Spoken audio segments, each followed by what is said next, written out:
Cuaresma, tiempo para dar un salto espiritual.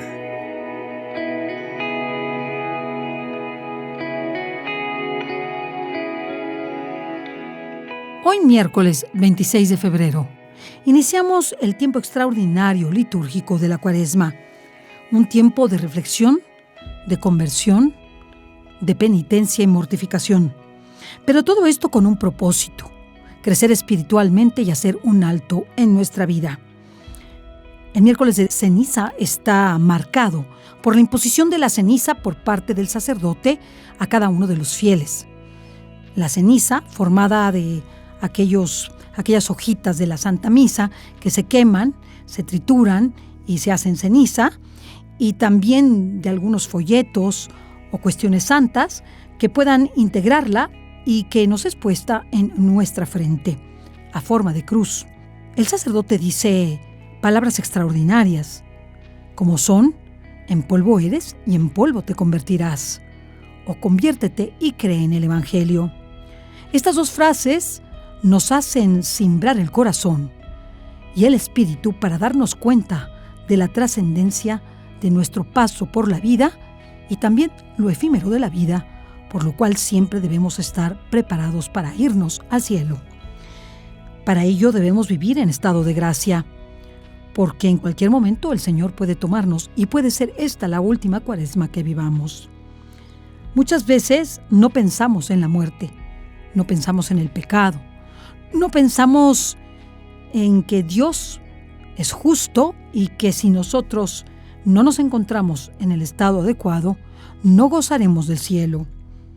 Sin embargo, el Evangelio según San Mateo el día de hoy nos muestra el camino para ir al cielo. Un camino sinuoso, difícil y estrecho. Jesús nos advierte de no practicar las obras de piedad delante de los hombres, solo para que nos aplaudan o nos reconozcan y vean qué santos somos, sino que lo hagamos en secreto para que nuestro Padre Celestial nos recompense. Por ello dice: cuando des limosna, no lo anuncies delante de todos con bombo y platillo, para que te alaben los hombres, sino hazlo en secreto, sin que sepa tu mano derecha lo que hace la izquierda, porque tu Padre que ve lo secreto lo recompensará. De la misma forma, cuando hagas oración, métete en tu cuarto y reza sin que nadie te vea. No lo hagas como lo hacían los fariseos y los escribas, que lo hacían en las plazas y en las esquinas de las sinagogas para que todo el mundo los viera. Porque el Señor nos hace ver que nuestro Padre que ve lo secreto, cuando vea nuestra oración, la recompensará. Y también si ayunamos, pues no pongamos cara triste, pálida y fea, que todo el mundo sepa qué pálido estás porque estás ayunando, sino que nos vean con cara lavada, alegre, contentos para empezar este tiempo extraordinario, porque el Señor quiere que cuando ayunemos no mostremos este sacrificio, sino que todo lo contrario, nos veamos alegres y dispuestos para que de esta forma nuestro Padre Celestial que está en el cielo nos recompense. El día de hoy exige la Iglesia el ayuno y abstinencia. El ayuno, que significa no ingerir alimentos. La Iglesia exige comer algo frugal por la mañana y por la noche y hacer una sola comida. Y la abstinencia de carne, es decir, no tomar ningún derivado animal, incluyendo el pollo, solamente pescado y también de manera frugal. Esto significa que si nosotros comemos, pues no le vamos a agregar grandes postres, ni grandes lisonjas en el pescado o en la verdura que tomamos, con gran preparación y gran tiempo, sino algo breve, sencillo, que nos permita estar en contemplación y en continuo espíritu de conversión. Jesús nos habla de preparar el camino del Señor, de enderezar las sendas. Y esto mismo lo decía Juan el Bautista para preparar la llegada del Mesías. ¿Qué tan preparados estamos para recibir al Señor? ¿Qué tan preparados estamos para poder contemplar nuestros pecados a la luz de la justicia divina y tener esa iluminación de conciencia cada vez que nos confesamos? El Señor quiere que en cada confesión vayamos contritos, vayamos conscientes del pecado y de nuestra debilidad, y que no nos sintamos tan fuertes como tarzanes espirituales que nada puede pasarles, porque nosotros no somos susceptibles a caer en el pecado, lo cual es totalmente falso. Quizá aquellos que vamos acercándonos más al Señor y que vamos siendo conscientes del pecado, pues seamos más tentados, sobre todo en el tiempo de la Cuaresma. Por eso te pido que hagas un plan de oración y de sacrificio para la Cuaresma. Un plan como si fuera la última Cuaresma. Un plan en donde el ayuno se haga presente y en donde la oración la redobles y se haga también presente. Y en donde el servicio y la caridad a los más pobres, necesitados y aquellos que requieren consuelo esté presente también en tu Cuaresma. Para librarnos del pecado tenemos que estar atentos. La Cuaresma es una ocasión para estar con los ojos bien abiertos para no pecar, para renovarnos en la esperanza, confiando que Jesucristo, nuestro Salvador, nos renovará en esta Cuaresma con su pasión y su redención. Algo muy importante en la Cuaresma, alejarnos del pecado. Muchas veces vivimos en condiciones contrarias a los mandamientos. Vivimos casados, entre comillas, con personas que están divorciadas, o tenemos relaciones sexuales no estando casados, con personas casadas o no casadas, sin tener el sacramento del matrimonio. Otras veces vamos a ver películas y vemos cosas en el internet contrarias a la castidad. Otras veces maltratamos a nuestros empleados o a las personas que están cerca de nosotros, digas esposo, esposa, alumnos, hijos, a las personas que más cercanas tenemos, en lugar de tratarlas con caridad exquisita. Como padres de familia debemos animar a los hijos a vivir este tiempo cuaresmal de una manera distinta, a ofrecerle a Jesús sacrificios, y por ello mucho sirve que en un lugar dispuesto en la casa, que sea una especie de pequeño altar, pongamos escrito en un papelito aquellos sacrificios que haremos durante la Cuaresma y ponerlos en un botecito, y lo mismo hagamos con los pequeños.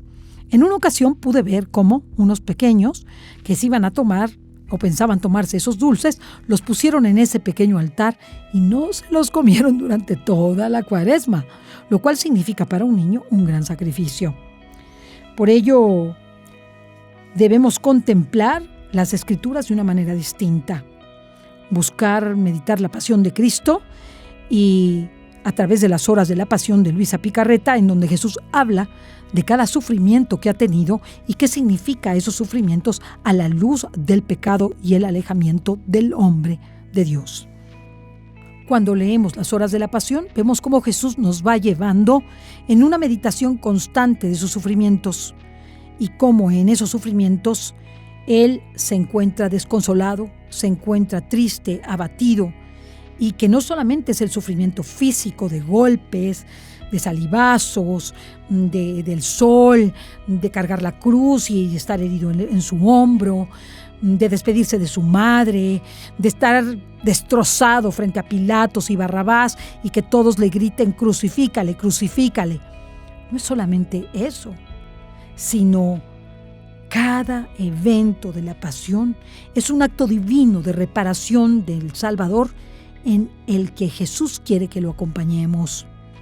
¿Cómo será nuestra Cuaresma ahora? ¿Que Jesús sufra solo? ¿Nos iremos de vacaciones en Semana Santa? ¿Preferimos disfrutar de esos días a estar junto con Jesús y ser sireneos de la cruz para cargarla con Él? ¿Cómo será nuestra Cuaresma para deleitarnos con películas de las que vimos en los Óscares, o las películas más afamadas, o los programas que más nos gustan? ¿O nos privaremos de ellos? ¿O el escuchar música que tanto nos gusta? ¿Nos privaremos de ello? ¿O nos privaremos de ser impacientes y ser por tanto pacientes, de ser generosos en lugar de ser avaros? El escuchar a nuestros hermanos cuando tengan alguna necesidad y, a pesar de que consideremos que es pérdida de tiempo, escucharlos en sus necesidades. Y así podríamos recorrer todas las virtudes.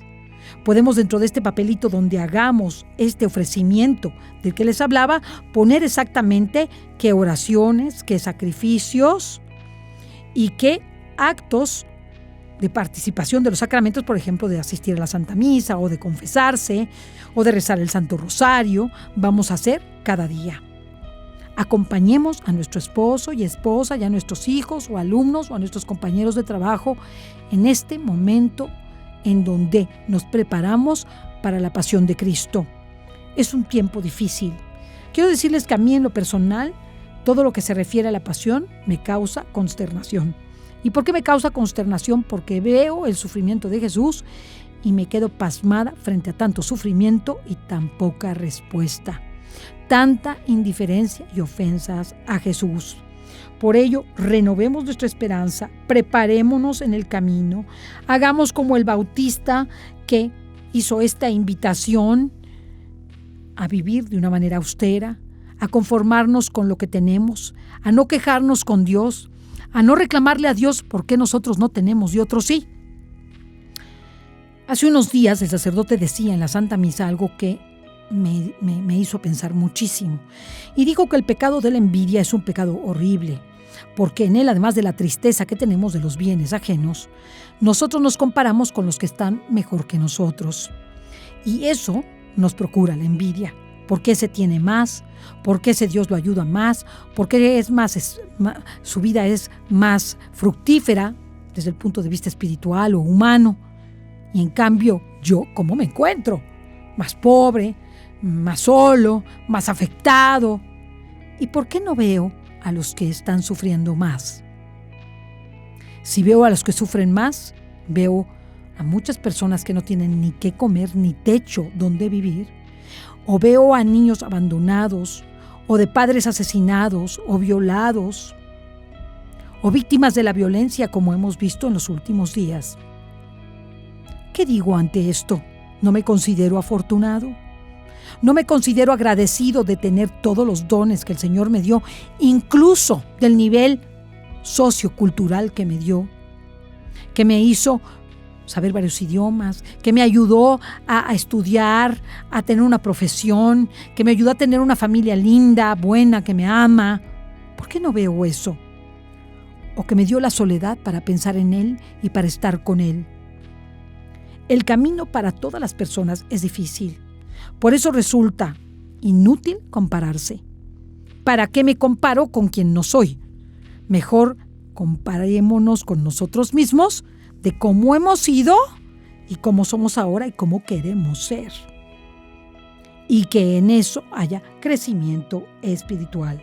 Hagamos un programa de crecimiento espiritual con acciones concretas. Levantarme al momento que suena el despertador, asistir puntual a la Santa Misa, rezar el rosario de los 5 misterios por lo menos cada día, hacer este ayuno durante toda la Cuaresma, un ayuno en donde no critiquemos, no fumemos, nos bañemos con agua un poco más fría, tengamos menos comodidades, incluso al dormir, menos almohadas.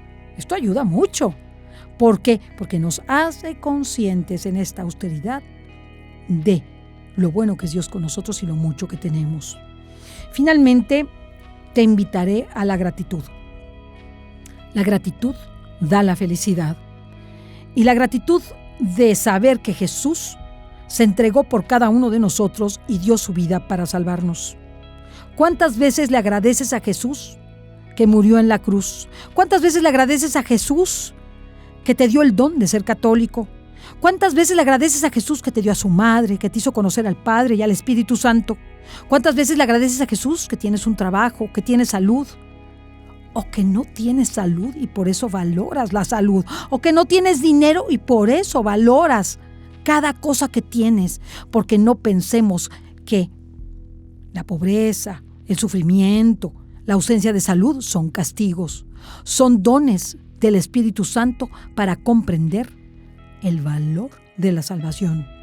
La providencia de Dios es perfecta y debemos tener esta gratitud constante a todo lo que el Señor nos da para ser mejores personas y más cercanas a la salvación. Cuando veo las vidas de los santos y veo sus sufrimientos y veo la entrega que han tenido y lo grosero del servicio al que se han sometido, la austeridad que han tenido, la forma en la que han sido perseguidos, asesinados, vejados, y su paciencia, su alegría, su amor, su entrega, su confianza, su fe. Me quedo perpleja. En una lectura que hice de Gabriela Bossis, él y yo, decía el Señor a Gabriela: ¿por qué te sorprendes de que me amen tanto? ¿Por qué te sorprendes de ver a estos hombres y mujeres dar todo y someterse a las más duras pruebas para amarme? No te sorprendas. Yo he hecho eso y más por ustedes. Ojalá y lo comprendamos, y en esta Cuaresma, en esta listita concreta, le ofrezcamos esas oraciones, esos sacrificios, esas penitencias, esas vivencias de virtudes, esos actos concretos que tenemos y debemos realizar para poder prepararnos a recibir a Jesús en la Pascua. Seamos conscientes de que Jesús nos ha dado todo. Todo cuanto tenemos es gracia recibida por Él. Todas las cosas han sido hechas por Él y para Él. Entonces vivamos en Él, en esta Cuaresma y especialmente este miércoles de ceniza, y comprendamos que somos polvo y que regresaremos a la tierra, porque está más cerca nuestra muerte que la vida misma que tenemos. Sin embargo, la muerte para nosotros católicos es la vida eterna que gozaremos con Jesucristo en el cielo, donde todo huele a felicidad. Que Dios te bendiga. Cuaresma, tiempo para dar un salto espiritual.